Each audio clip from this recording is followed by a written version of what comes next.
እግዚኦ መራ ዮርዳኖስ አብጽሐ ወበህየ ዮሐንስ ፍጹመ ተፈሰሐ። ዮሐንስ መጥምቁ መርቶህ ወደ ዮርዳኖስ አደረሰህ። የመራህ ባለሟልህ አገልጋይ ዮሐንስ ፍጡሩ አንተ ፈጣሪ ሆነህ አንተን በመብራቱ ወደ ዮርዳኖስ በማድረሱ ፍጹም የሆነ ማለት ነው። ነቅ የሌለበት ጎደሎ ያልሆነ ፍጹም ደስታ ሆነ ነው ያለው። ይህንን የተናገረው ነገረ መለኮትን ከተናገሩ ምስጢረ መንግስትን ከሰበኩ ታላላቅ ሊቃውንት አንዱ ኢትዮጵያዊ የሆነ ቅዱስ ያሬድ ነው። ቅዱስ ያሬድ ጽንሰቱን፣ ልደቱን፣ ጥምቀቱን፣ ስቅላቱን፣ ሞቱን፣ ትንሣኤውን፣ እርገቱን አብዝቶ ተናግሯል። እንደ ሌሎች ሊቃውንት በሚያምር ልሳን በሚያምር ቋንቋ ማለት ነው። ይህንን የተናገረው እሱ ነው። መጥምቁ መለኮት ፍጹም የሆነ ጎደሎ የሌለበት ነቅ የሌለበት ደስታ ሆነ ከአምላኩ ጋር ከገሊላ ወደ ዮርዳኖስ ስለተጓዘ ብሎ ነው የተናገረው።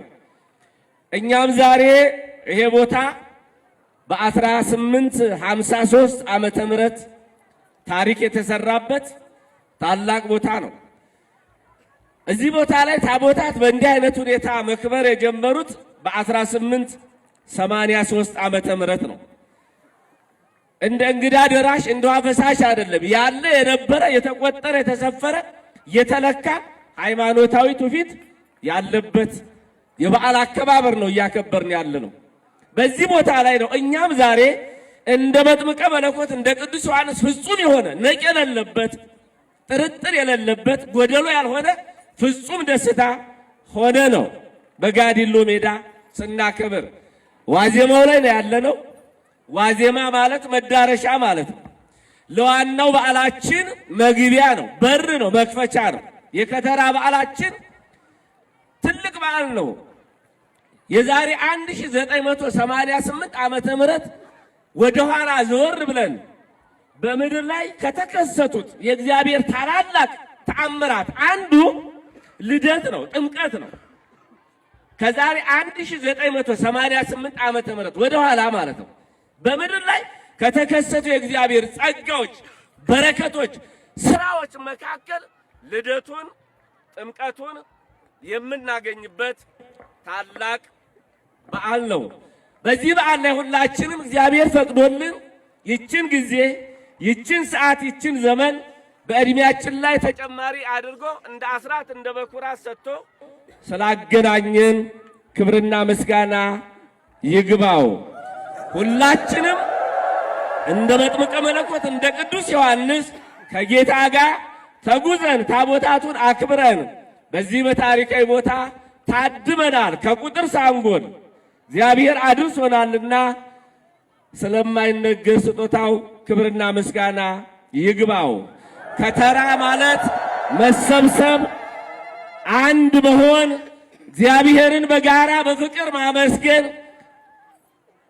ይሄ በዘር በቋንቋ ሳንከፋፈል ፍጹም ኦርቶዶክሳዊ በሆነ አከባበር አንድ የሆንበት ዕለት ነው። ከተራ መሰብሰብ ነው፣ አንድ መሆን ነው፣ መከማቸት ነው። ወደ ዮርዳኖስ አንድ ሆኖ መክተም ነው። ታቦታቱ መጥተዋል። ዮርዳኖስ ነው ይሄ። ድንኳኑ ተጥሏል። ሊቃውንቱ እግዚአብሔርን እያመሰገኑ ምእመናኑ እልል እያሉ በሆታ በልልታ የምናከብርበት ዋዜማችን ነው።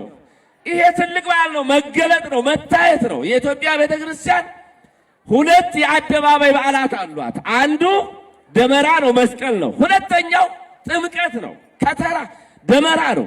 እነኚህ በዓላት የተለዩ ናቸው። በዓለም አቀፍ ደረጃ በማይዳሰሱ ቅርሶች ተመዝግቦ የኢትዮጵያ ቤተክርስቲያን ካበረከተቻቸው ብርቅዬ እንቁ የሆኑ ሀብቶቿ፣ ጸጋዎቿ ይሄ ነው። የኢትዮጵያን ቤተክርስቲያን አለ ኢትዮጵያ ማንበብ አይቻልም። ኢትዮጵያ ሀገራችንን አለ ኢትዮጵያ ቤተክርስቲያን ማንበብ አይቻልም። አይቻልም፣ መናገር አይቻልም።